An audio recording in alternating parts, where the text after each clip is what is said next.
Okay, so we've talked about supply and we've talked about demand, and now let's bring it all together and talk about how a market then works when we put both of these sides of the market together. One of the primary things that a market does is it sets a price at which exchange can occur. How is that price then determined? It's determined through market forces of supply and demand, with the law of supply and demand. The law of supply and demand says that the market price of any good will adjust to bring the quantity supplied and quantity demanded into balance. We'll reach a point where the amount of a product, good or service that sellers are willing and able to sell equals the amount that buyers are willing and able to buy. When that happens, we have what we call equilibrium. So the equilibrium price is the price at which this happens. The price at which quantity supplied is equal to quantity demanded, also known as the market clearing price. It's called market clearing price because it's the price where there's no line left. There's no inventory left on the supply side sitting there waiting to be bought. There's no line of customers waiting to buy. The market is cleared. We've got a price that perfectly balances those who the quantity supplied and the quantity demanded, right? And the equilibrium quantity is that quantity then. The quantity at which quantity demanded is equal to quantity supplied. So let's flip over to my paper here and look at how this all sort of shakes out on a graph. So if we have looked previously at supply and demand separately on a graph where we put price on the vertical axis and we put quantity on the horizontal axis, right? And we have a demand curve that's downward sloping. We have a supply curve that's upward sloping. We've looked at them separately. Now let's put them both on the same graph, right? Which we can do. They're each a relationship between price and quantity. One is the relationship for suppliers, the other for demanders. We can put them on the same graph with the same axes. When we do that, notice there is a point where the two intersect, right? It doesn't have to be in the middle of the graph. So a lot of people will say, oh, it's the middle. It's not always the middle. It could have been down here. It depends on how you draw it. But there's always that point where the two lines, the demand curve and the supply curve, intersect. That point is where the quantity supplied equals the quantity demanded. It's just this quantity, right? So anywhere above this point, the quantity supplied is over here, the quantity demanded is over here. They're not equal to each other. Anywhere below this point, the quantity supplied is over here, quantity demanded is over here. They're not equal to each other, right? So we're just reading these quantities and eventually the prices too straight off of these curves, because remember where these curves come from. These are the graphs of our supply and demand schedules, where we have maybe written down possibly how much we're willing to bring to the market or how much we're willing to buy at a given price, right? We've just graphed those things. So we can read the quantities straight off of these lines. All right, so so this point where the two curves intersect is our equilibrium point. This is where the quantity supplied equals the quantity demanded. This is our equilibrium quantity.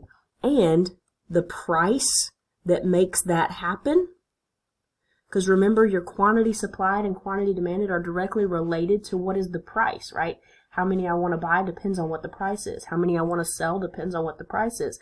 So in order to get us to a particular quantity, the equilibrium quantity, we've got to get to a particular price, the equilibrium price. The equilibrium price is the price that clears the market, the price at which quantity supplied equals quantity demanded. What happens if the price is lower than that? Well, think about it. If we put in a little dotted line down here and we're at a lower price, what would we see?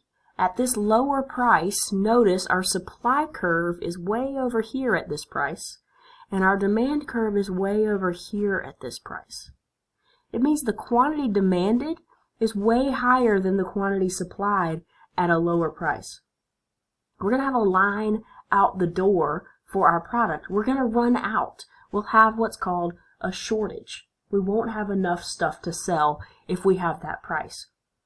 So what's your response? If you're the producer, you're the seller, and you see there's a line out the door for your stuff, you've got a shortage, you don't have enough stuff for all the people who want your stuff, what do? You think to yourself, oh, I could raise the price here. I could charge more. You raise your price. When you raise the price, it decreases the quantity demanded. At the same time, you're increasing your quantity supplied, and it pushes you toward that equilibrium point, right?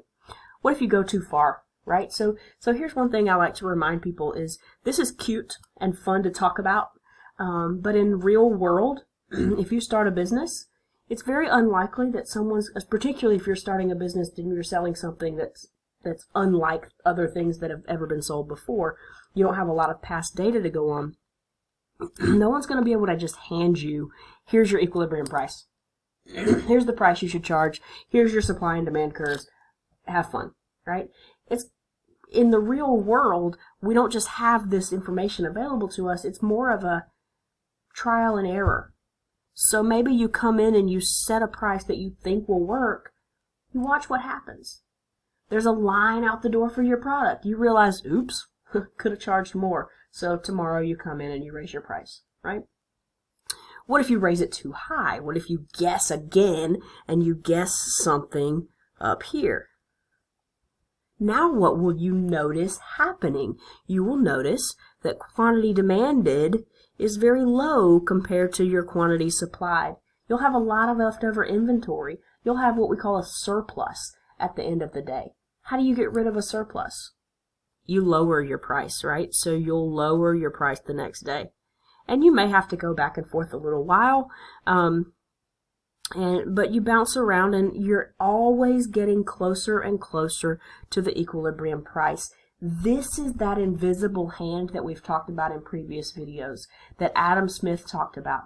If no one messes with the market at all, no one even tells you what your supply and demand are, what your equilibrium price and quantity are, all you do is you go to work today and you behave in your own self-interest. You set a price and you watch what happens and you respond to what happens in a way that helps you. The market will move toward the equilibrium point. And the same thing on the buyer's side. The buyers are just behaving in their own self-interest, right? You see something that's out there super cheap that you'd like, you go get it, right? And as the price goes up, some of you will stay home because some of you don't want it that much, right?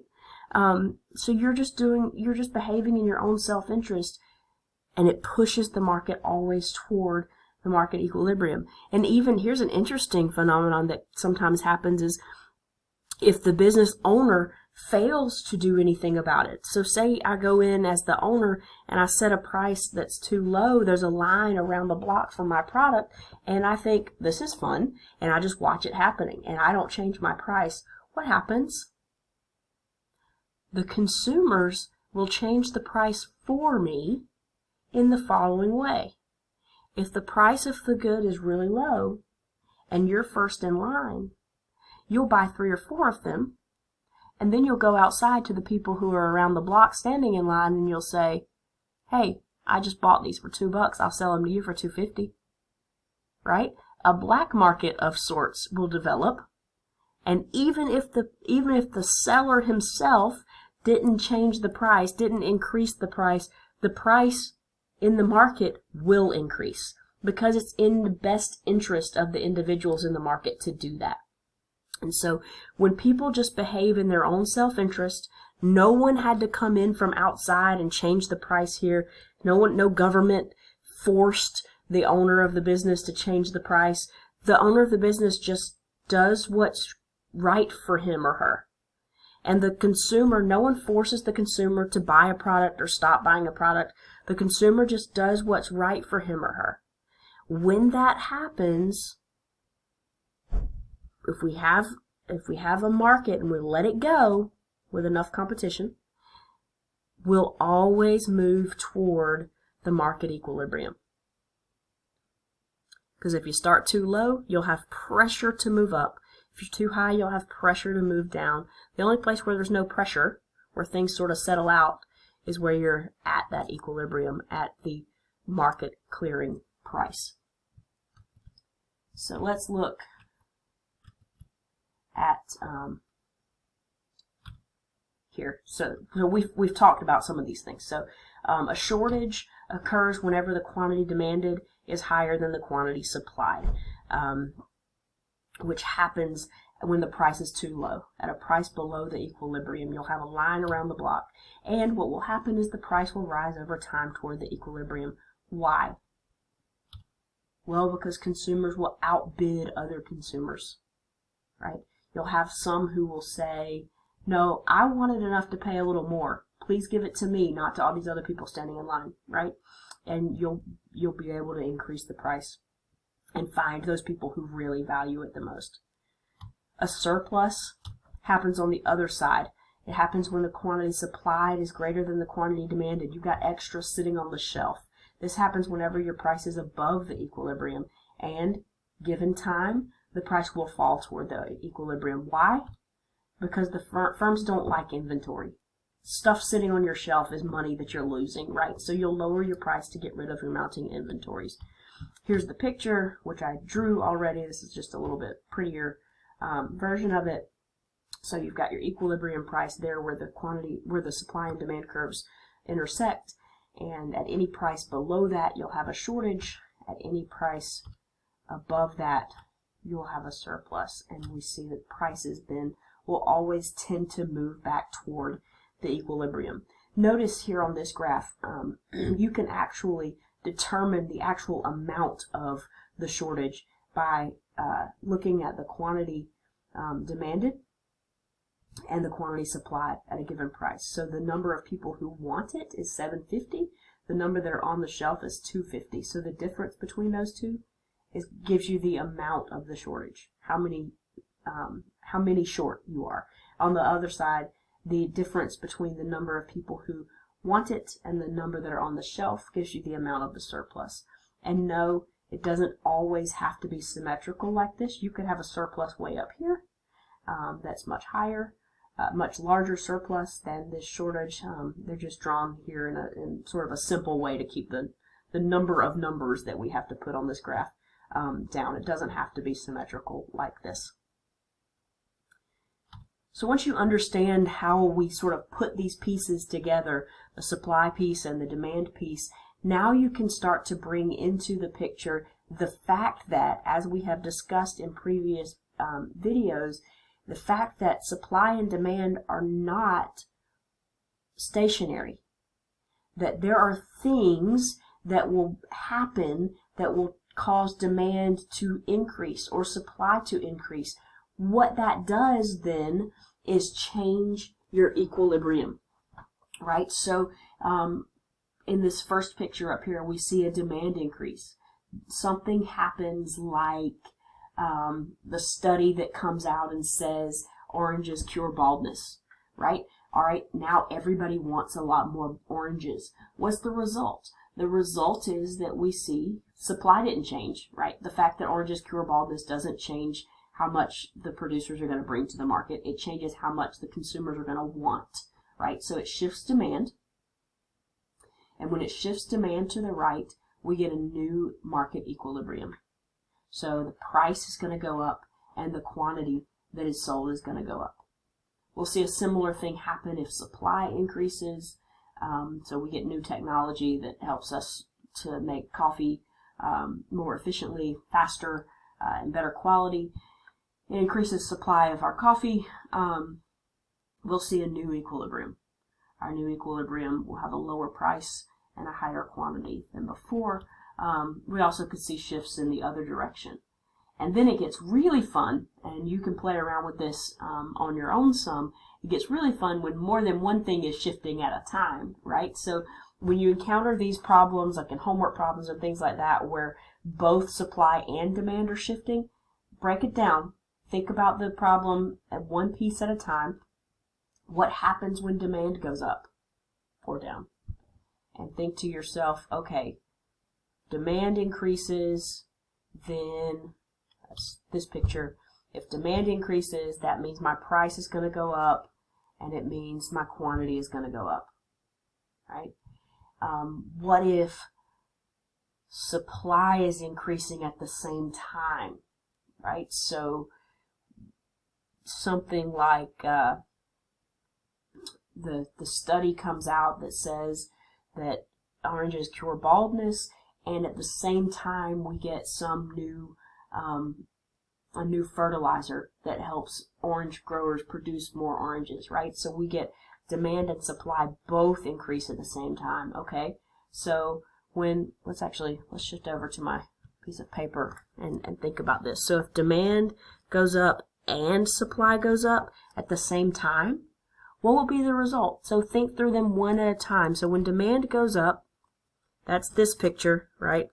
Here's our original demand increases. It looks like this, right? So we went from there to there. Demand increases. What does that do to price? Drives it up. What does it do to quantity? Drives it up, right? We went from this equilibrium to that equilibrium where price went up and quantity went up. Yep. Okay, so supply. Let's draw this picture really small. So if supply increases, my supply curve is the upward sloping one. When it increases, it moves to the right. Yep, so we go from this equilibrium to that equilibrium. What does that do? It pulls the price down, right? And the quantity up. So if the question is, oranges cure baldness, and also we have a new fertilizer, you're going to have an increase in demand and an increase in supply at exactly the same time. And the question is, what's the result? So break it down. What is the result of a demand increase?